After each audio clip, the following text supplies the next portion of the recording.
I watched usable vehicles sink into mud while requests piled on my desk. The orders were clear, and I followed them, line by line.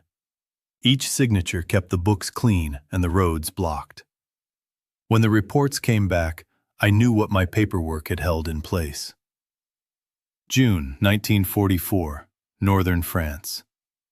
Allied forces had established a foothold on the continent, and the operational focus had shifted from the initial landings to sustaining forward movement inland. The immediate concern was no longer assault, but supply. Fuel, vehicles, ammunition, engineering equipment, and the personnel required to move them.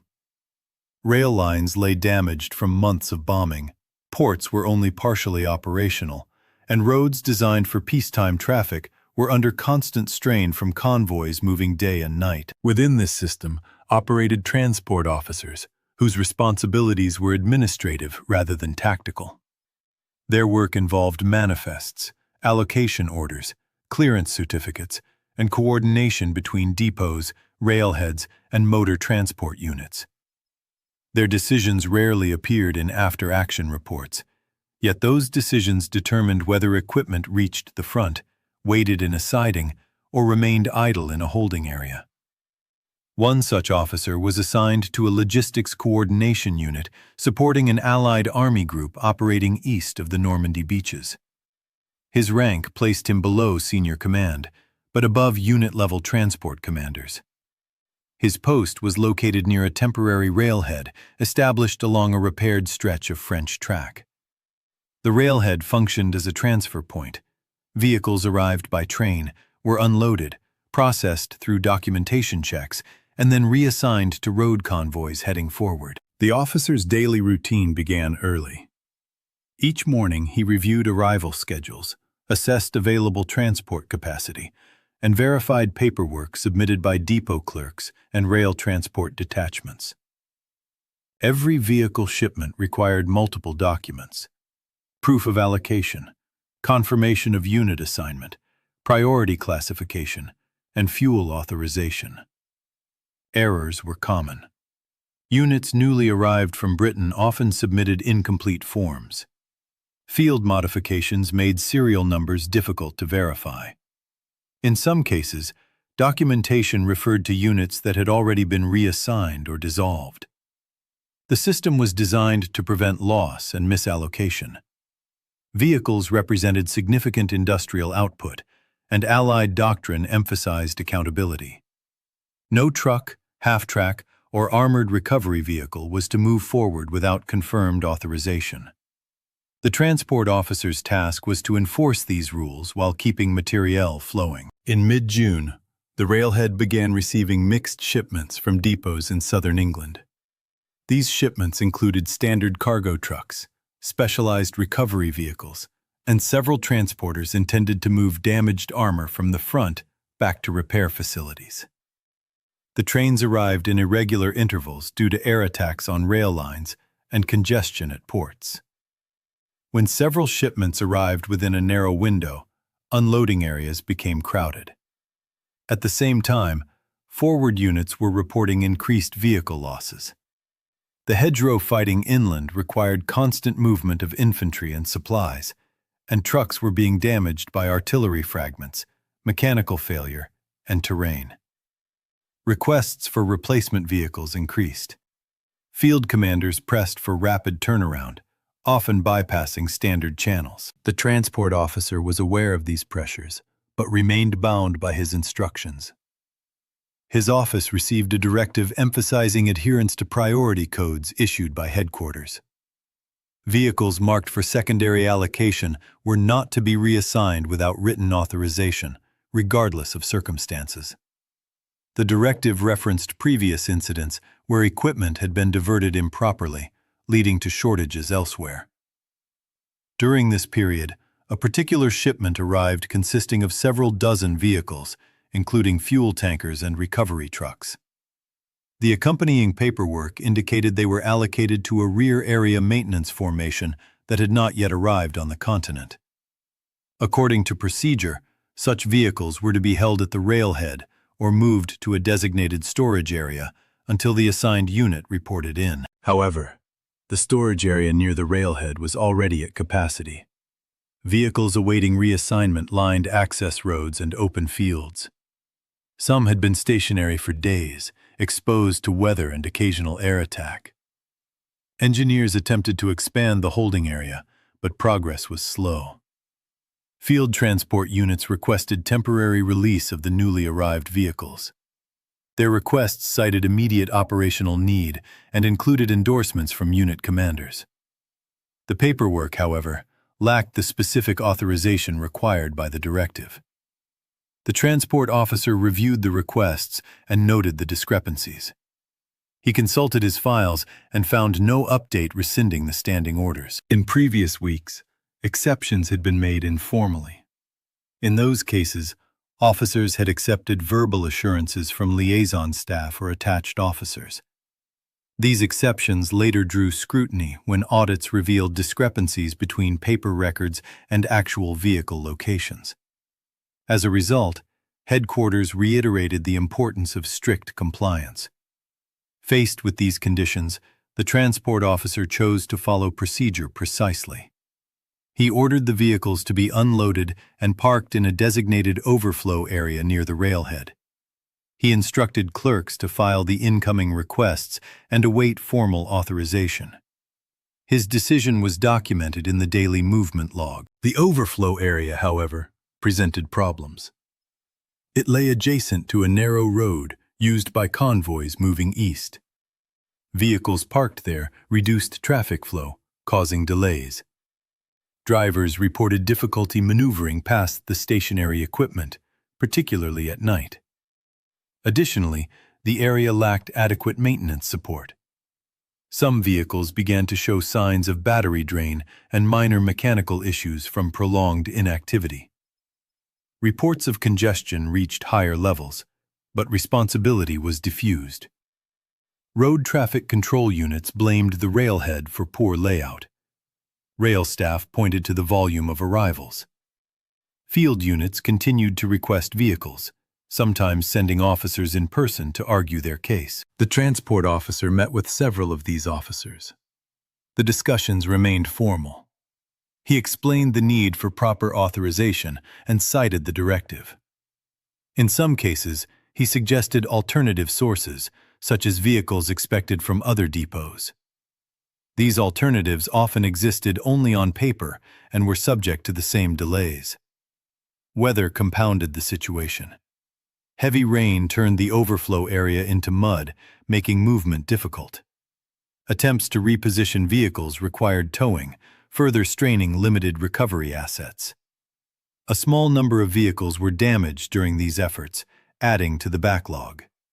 Despite these issues, the paperwork remained unresolved. The assigned rear area unit had not yet arrived, and no amended orders were received. The transport officer continued to record the vehicles as held pending allocation. His superiors, managing multiple similar situations across the supply network, did not intervene directly. By late June, the number of stationary vehicles near the railhead had grown. Their presence affected not only traffic, but also morale among transport troops tasked with unloading and guarding equipment that could not be used. Some personnel questioned the logic of the situation, though such discussions remained informal and cautious. The transport officer maintained his routine. Each day he reviewed the logs, signed off on forms, and responded to requests with the same explanation. He was not indifferent to the operational consequences, but he operated within a system that valued documented accountability over immediate flexibility. At this stage, the problem had not yet produced a singular failure. Operations continued, albeit with inefficiencies. The vehicles remained intact, though idle. The paperwork remained incomplete. The situation persisted as one of many logistical frictions common to large-scale operations. By early July 1944, the logistical strain across northern France had intensified. Allied forces were advancing unevenly, with some units pushing forward rapidly, while others stalled amid terrain and resistance. The supply network, already stretched, was required to adapt daily to shifting priorities. In this environment, delays that might have been tolerable earlier now carried greater operational cost. The Railhead, under the transport officer's supervision, continued to receive shipments at an irregular pace. Some trains arrived behind schedule, others without prior notice. Coordination between port authorities, rail transport commands, and forward depots remained imperfect. As a result, the accumulation of vehicles in the overflow area did not diminish. Instead, it expanded. Several of the vehicles held were not interchangeable. Fuel tankers required trained drivers and specific safety handling. Recovery vehicles were fitted with winches and cranes essential for clearing damaged armor from narrow roads. Without them, disabled vehicles often remained where they broke down, obstructing traffic and complicating movement. Reports from the field began to note these secondary effects. Forward transport officers sent increasingly urgent messages. They described convoys halted for hours due to blocked roads, equipment abandoned because recovery assets were unavailable, and supply schedules disrupted as a result. These messages were forwarded through channels but arrived at the railhead stripped of immediate authority. They expressed need, not permission. The transport officer reviewed these communications carefully. He annotated them, cross-referenced vehicle serial numbers, and attached them to the existing files. His responses remained consistent. The vehicles in question were allocated elsewhere and could not be released without amended orders. He did not dispute the reports from the field. He simply noted that the administrative requirements had not been met. Pressure also came from within the railhead itself. Traffic control detachments reported that congestion near the overflow area was worsening. Night movement became hazardous. Drivers unfamiliar with the area collided with parked vehicles or drove off the soft shoulders of the road. Minor accidents increased, consuming manpower and time. Maintenance personnel raised concerns about deterioration. Vehicles left idle for extended periods suffered predictable issues. Discharged batteries, fouled fuel systems, and water ingress. These were not catastrophic failures, but they required attention. Yet maintenance units were assigned based on active vehicle strength, not dormant inventory. Servicing the parked vehicles diverted resources from those in use. Despite these conditions, the documentation situation remained unchanged. The rear area unit to which the vehicles were allocated finally arrived on the continent, but had not yet reached the railhead sector. Its movement orders placed it several days away, and it lacked sufficient personnel to receive and redistribute the vehicles immediately upon arrival. A proposal circulated informally among junior officers, temporarily reassigning a portion of the vehicles to forward units while retaining paperwork indicating their original allocation. This would have allowed use without formally altering records. The proposal was discussed quietly, but never submitted in writing. Such an action would have violated regulations and exposed those involved to disciplinary action if discovered. The transport officer was aware of similar practices elsewhere. He had seen the consequences when audits revealed mismatches between records and reality. Investigations consumed time and damaged reputations. In at least one case, an officer had been relieved of duty. These precedents weighed heavily. Headquarters issued another circular during this period, reiterating the importance of control over materiel. The language was measured but firm. It acknowledged operational challenges, but emphasized that unauthorized redistribution undermined planning and accountability. The circular cited previous shortages traced to undocumented diversions. This reinforcement of doctrine effectively closed any remaining ambiguity. The transport officer distributed copies to his clerks and noted its receipt in the unit log. For him, the guidance confirmed that his approach was correct, even if unpopular. Meanwhile, the accumulation of vehicles began to attract attention beyond the railhead. Aerial reconnaissance units noted the concentration of equipment near transport nodes, identifying them as potential targets. Although the area was camouflaged, as well as circumstances allowed, the risk increased with each additional vehicle. A minor air attack occurred one afternoon, when a small number of enemy aircraft passed overhead. They released a limited number of bombs near the rail line. Damage was minimal, but one parked vehicle was destroyed, and several others were damaged by debris. No personnel were killed. The incident prompted renewed concern about keeping large quantities of equipment stationary in exposed areas. After the attack, local commanders requested immediate dispersal of the parked vehicles. They argued that movement, even without final allocation, would reduce vulnerability. The transport officer reviewed the request. It addressed tactical risk, but did not include revised allocation orders. He forwarded the request upward and awaited guidance. No immediate response arrived. Communications delays were common, particularly as headquarters elements themselves were relocating to keep pace with the advance. In the absence of new instructions, the vehicles remained. The cumulative effect of these decisions became evident in operational reports. Recovery times for damaged vehicles lengthened. Some units cannibalized disabled trucks for parts rather than wait for recovery. Fuel distribution schedules slipped as tankers were unavailable in sufficient numbers. None of these outcomes could be traced to a single cause, but the shortage of available transport assets was a recurring factor. Within the Railhead unit, morale declined subtly. Personnel performed their duties competently, but frustration surfaced in private conversations. Guards assigned to watch unused vehicles questioned the purpose of their task. Drivers tasked with repositioning parked equipment expressed concern about accidents and wasted effort. The transport officer remained outwardly composed. He continued to arrive early, review schedules, and sign documents. His reports to superiors were factual and complete. He noted congestion, maintenance issues, and field requests, but he framed them as matters awaiting authorization rather than problems requiring immediate deviation from policy. By mid-July, the vehicles had been stationary for weeks. Their presence had become a fixture of the Railhead landscape. The original intention, to hold them briefly until their assigned unit arrived, had given way to a prolonged delay with expanding consequences. The system had not collapsed, but its limitations were increasingly apparent. Paperwork, designed to ensure order, now constrained flexibility. Decisions made to preserve accountability were contributing to inefficiency and risk.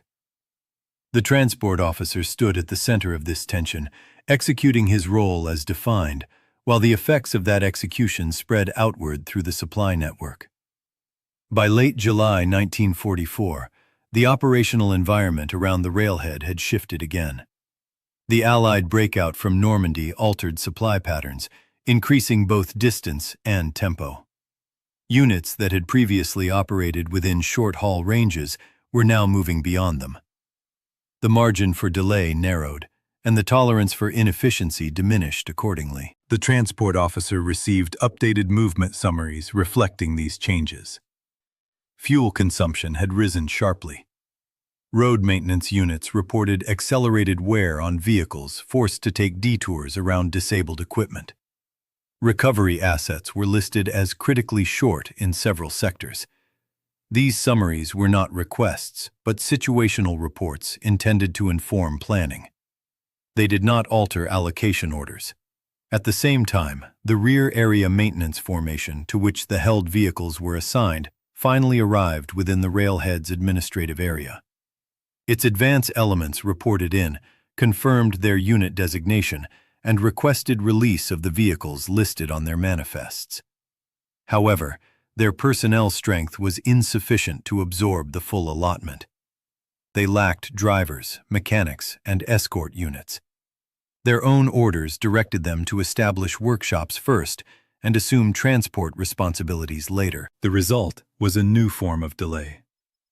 The vehicles were now technically claimed, but practically immobile.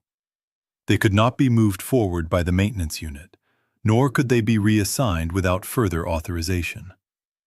The paperwork was closer to resolution, but the operational problem remained. The transport officer noted this development in his daily report. He attached the maintenance unit's status update and highlighted the discrepancy between allocation and capability. He used neutral language, avoiding recommendations. His role, as he understood it, was to present facts, not advocate policy changes. It was during this period that a specific incident sharpened the situation. A forward infantry division reported that a key road junction had been partially blocked for 2 days by a disabled fuel tanker. Recovery attempts failed due to lack of suitable equipment. Traffic backed up, forcing rerouting that delayed supply convoys.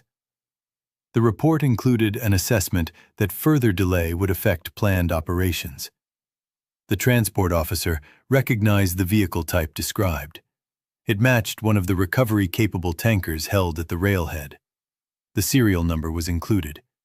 He checked the records and confirmed that the tanker was part of the stationary group. A liaison officer from the division arrived at the Railhead shortly thereafter. The meeting between the two officers was brief and formal. The liaison officer presented the situation, provided written confirmation of need, and requested immediate release of the tanker.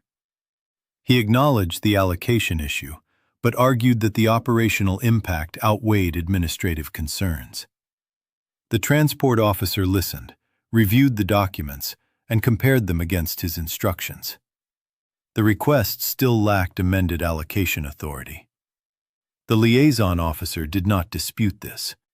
He asked whether temporary release could be authorized at the Railhead level, pending paperwork adjustment. The transport officer replied that he did not possess such authority. He explained the standing directives and the recent circular.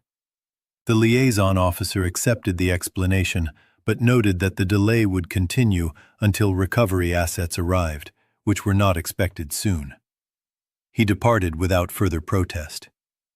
After the meeting, the transport officer returned to his office and updated the file. He added the liaison officer's request and the road junction report. He initialed the entry and placed it with the others. Later that evening, as traffic slowed and the Railhead quieted, the transport officer reviewed the accumulated paperwork again. He traced the timeline. Arrival of vehicles, storage due to allocation, repeated requests, partial resolution, continued inactivity. The pattern was clear.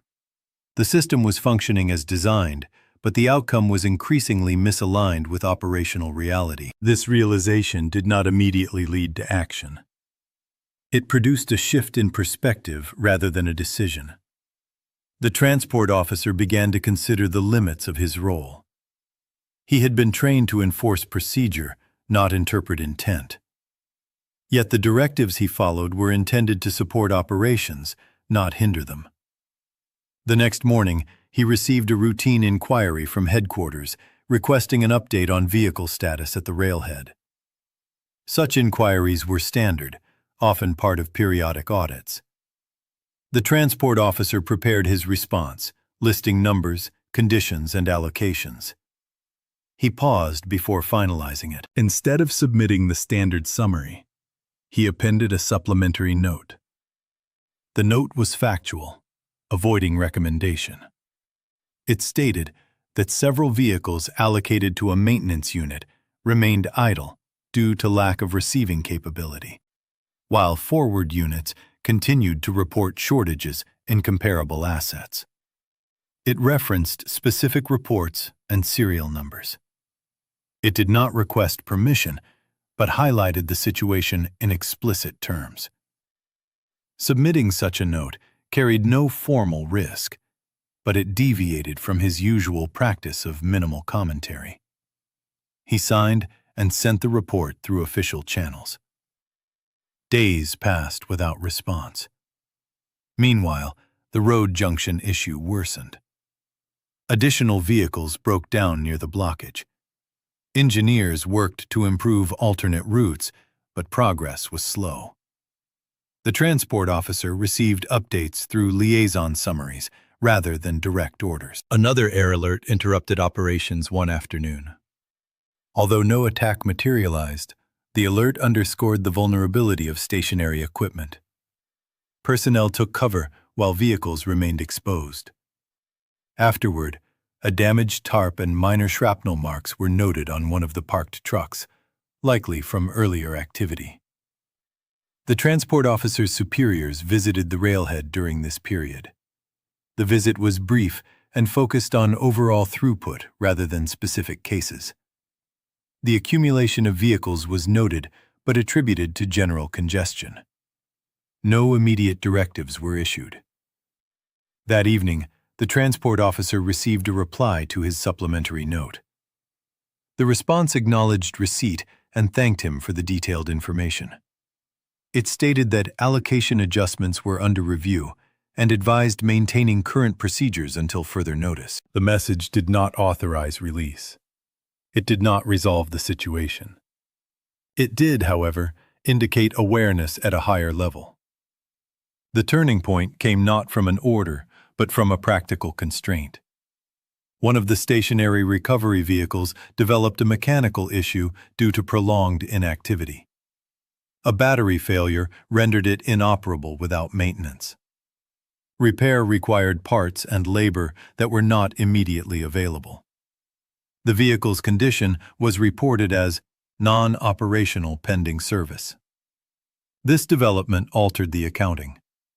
A vehicle held unused had now degraded. The transport officer noted the report and considered its implications. Equipment preserved through strict control was now losing value through inactivity. He convened a brief meeting with his senior clerk and the maintenance detachment assigned to the Railhead. The discussion was limited and procedural. They reviewed the status of the parked vehicles, their condition, and the resources required to keep them operational. The maintenance detachment reported that continued inactivity would likely produce further issues. The transport officer did not issue new orders during the meeting. He thanked the participants and dismissed them. However, the information gathered influenced his next steps. The following day, he authorized limited maintenance actions on the parked vehicles, prioritizing those most likely to deteriorate. This decision was within his authority, as it concerned preservation rather than movement. It marked a subtle shift, active intervention to sustain assets that doctrine assumed would be moved promptly. As maintenance crews worked, drivers and guards interacted with the vehicles more frequently. The boundary between idle and active blurred. The transport officer observed this change and recognized that control over the situation was becoming more complex. He reviewed the directives again. None prohibited maintenance or testing. None addressed prolonged storage under field conditions. The rules assumed a degree of flow that no longer existed. In this context, the transport officer faced a personal risk that was not dramatic, but real. Any further deviation, however minor, could be scrutinized later. His name appeared on the logs. His decisions were traceable. The difference between adherence and discretion narrowed. At this stage, no unauthorized movement had occurred. The vehicles remained at the Railhead. The paperwork remained intact. Yet the transport officer's understanding of his role had shifted. He no longer viewed the situation as a temporary inconvenience, but as a structural mismatch between regulation and reality. The problem was no longer abstract or distant. It had entered his daily work in concrete ways. Deteriorating equipment, repeated reports of shortages, and the knowledge that solutions existed within reach but beyond his formal mandate. The next step, whatever it might be, would involve more than observation. By early August 1944, the accumulation of consequences could no longer be separated from individual responsibility. The transport system was under review at multiple levels, as Allied headquarters adjusted to the rapid advance across France. Supply routes lengthened, Priorities shifted daily, and assumptions made in earlier planning documents no longer matched conditions on the ground. At the railhead, the vehicles that had remained idle for weeks were now a known feature in inspection reports. Their serial numbers appeared repeatedly in logs marked "held," awaiting allocation, or pending unit capability. What had begun as routine compliance with procedure had produced a visible anomaly. Usable equipment unavailable at a time of documented shortage. The transport officer's decision to authorize maintenance on the parked vehicles brought short-term benefits. Batteries were replaced, engines run periodically, and minor faults corrected. The vehicles were preserved, but this preservation carried a cost. Maintenance hours were finite, and every hour spent on idle equipment was an hour not spent supporting active convoys. This trade-off did not go unnoticed. A visiting maintenance officer raised the issue informally, noting that his men were stretched thin. The transport officer acknowledged the concern and recorded it. He did not rescind the maintenance authorization, but he limited it, prioritizing only those vehicles most at risk of deterioration. Meanwhile, the forward operational situation continued to reflect shortages. Reports from Army-level transport commands noted increasing reliance on improvised solutions. Damaged vehicles were abandoned rather than recovered. Fuel distribution was rationed not only by supply but by transport capacity. These measures were described in neutral terms, but their implications were clear. The earlier road junction blockage had been resolved through engineering work rather than recovery. The disabled tanker was eventually drained and dismantled in place. The incident was closed in reports, but it remained cited as an example of avoidable delay. In mid-August, a formal inspection team arrived at the railhead as part of a broader logistics assessment. Such inspections were standard during periods of transition. The team consisted of officers from Transport Command and administrative branches. Their mandate was to review throughput, storage practices, and compliance with regulations. The transport officer accompanied the inspectors through the facility. He answered questions, produced logs, and explained procedures. When they reached the overflow area, the inspectors noted the number of vehicles present and their condition. They asked about allocation and duration of storage. The transport officer provided factual responses. He explained the original allocations, the delayed arrival and limited capacity of the assigned maintenance unit, and the absence of amended orders. He referenced the directives he had followed and the correspondence he had submitted. His tone was measured, and his documentation was complete. One inspector asked whether alternative actions had been considered. The question was framed neutrally, but its implication was clear. The transport officer replied that requests for reassignment had been received but could not be acted upon without authorization. He did not mention informal proposals or internal discussions. The inspection report did not assign immediate blame. It noted procedural adherence under changing operational conditions and recommended review of allocation flexibility in forward areas. However, it also observed that prolonged storage of operational vehicles near active transport nodes increased risk and reduced overall efficiency. Following the inspection, guidance was issued allowing limited temporary reassignment of certain vehicle categories under defined circumstances. The guidance required documentation, but granted local commanders discretion to act when operational need was demonstrated and delay would cause disproportionate impact. The guidance arrived too late to affect the earlier decisions. It did, however, prompt a reassessment of the railhead situation. Within days, amended orders were issued for several of the parked vehicles. A portion was reassigned to forward transport units. The remaining vehicles were released to the maintenance formation as its capacity improved. The movement of these vehicles alleviated some immediate pressures. Recovery assets reached units that had lacked them. Fuel distribution improved marginally. The overflow area began to clear. For the transport officer, the outcome was mixed. On one hand, the resolution validated the operational concerns that had been documented for weeks. On the other, it highlighted that earlier adherence to procedure had contributed to delay. The distinction between correct action and effective action was now less clear. Shortly after the reassignment, the transport officer was informed that his files would be reviewed as part of a routine follow-up. This was not unusual, but it underscored that his decisions would be examined in retrospect, with the benefit of revised guidance and outcomes already known. In preparation, he organized his records meticulously. Logs, directives, correspondence, and reports were arranged chronologically. The supplementary note he had sent earlier remained part of the file, as did the inspection findings. When questioned by a senior administrative officer, he was asked to explain his interpretation of the directives in force at the time. He did so calmly, citing specific language and dates. He was also asked whether he believed different action could have been taken. He responded that, within his understanding of his authority and the guidance provided, his actions were appropriate. The questioning did not resemble an interrogation.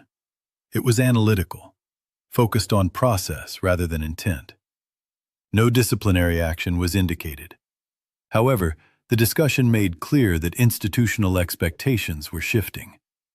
Flexibility, once discouraged, was now being formalized.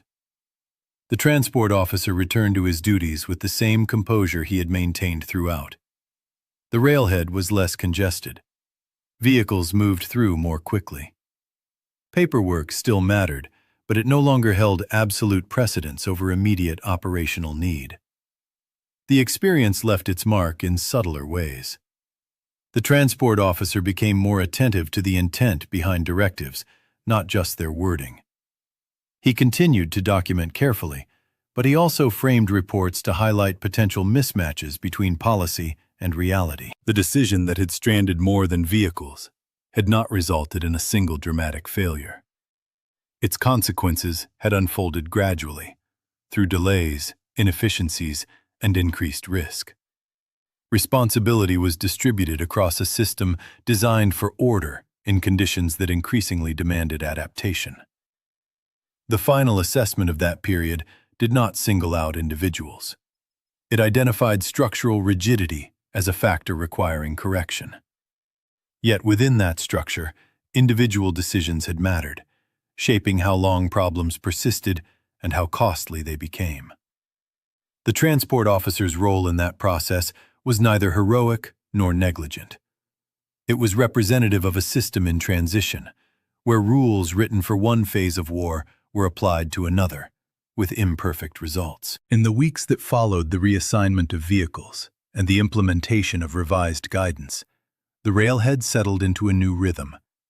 Movements became more fluid, and the backlog that had defined much of the summer gradually dispersed. Trains still arrived unpredictably, and paperwork remained imperfect, but local discretion now allowed officers to act within clearer bounds when operational need was evident. For the transport officer, the formal review concluded without censure. His superiors recorded that his actions had been consistent with the directives in force at the time. The supplementary note he had submitted earlier was cited as evidence that concerns had been raised through proper channels. The review emphasized that the delays resulted from systemic constraints rather than individual misconduct. Nonetheless, the episode informed subsequent administrative guidance. Transport Command issued additional clarifications on temporary reassignment authority, storage limits near active nodes, and maintenance responsibilities for idle equipment. These changes did not bear the transport officer's name, but they reflected lessons drawn from situations like the one he had managed. By autumn 1944, the railhead itself was no longer in the same location. As the front advanced, supply infrastructure moved forward, leaving behind temporary installations that were dismantled or repurposed. The overflow area where vehicles had once stood idle returned to agricultural use. No physical trace remained of the weeks when dozens of trucks and recovery vehicles had been parked there under guard. The transport officer was reassigned to another logistics post further east. His duties remained similar: documentation, coordination, enforcement of policy. He carried forward the experience quietly, applying it in small ways. Reports became more explicit. Marginal notes highlighted risks rather than merely recording status. When guidance allowed discretion, he used it cautiously, ensuring decisions were documented but also timely. The institutional memory of the episode was diffuse. In official histories, the focus rested on major supply innovations and dramatic advances. Minor delays and administrative frictions rarely warranted detailed mention. Yet within logistics circles, examples circulated of how rigid adherence to allocation procedures could conflict with operational reality if not periodically reassessed. The vehicles themselves followed separate paths. Some were lost later to combat or mechanical failure. Others continued in service through the end of the campaign and beyond. Their weeks of inactivity near the railhead represented a small fraction of their operational lifespan. But that fraction had occurred at a moment when demand was acute. The paperwork that once immobilized them was eventually archived. Manifests, logs, and directives were boxed, labeled, and stored. Decades later, fragments of those records would survive in military archives, offering partial insight into how decisions were made and why delays occurred. They would not tell the full story, but they would reveal the administrative framework within which individuals operated. The transport officer's career did not hinge on this episode. He was neither promoted nor penalized because of it. His service record reflected steady performance in a demanding environment. Like many officers in logistical roles, his contributions were measured less by visible outcomes than by the absence of collapse. What the episode illustrated was not failure in a conventional sense, but the cost of misalignment between procedure and circumstance. A decision made to preserve order had constrained flexibility at a critical moment.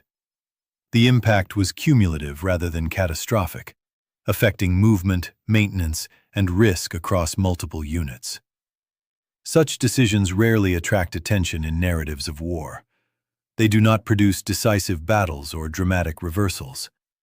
Yet they shape the conditions under which operations unfold, influencing efficiency, safety, and tempo. In this case, a transport officer's paperwork decision stranded more than vehicles. It revealed the limits of systems designed for predictability when faced with rapid change. The lesson was absorbed gradually, adjusted into doctrine, and carried forward by those who continued the work. The legacy was quiet, recorded not in commendations or reprimands, but in revised procedures and the lived experience of officers who learned to balance control with adaptability under pressure.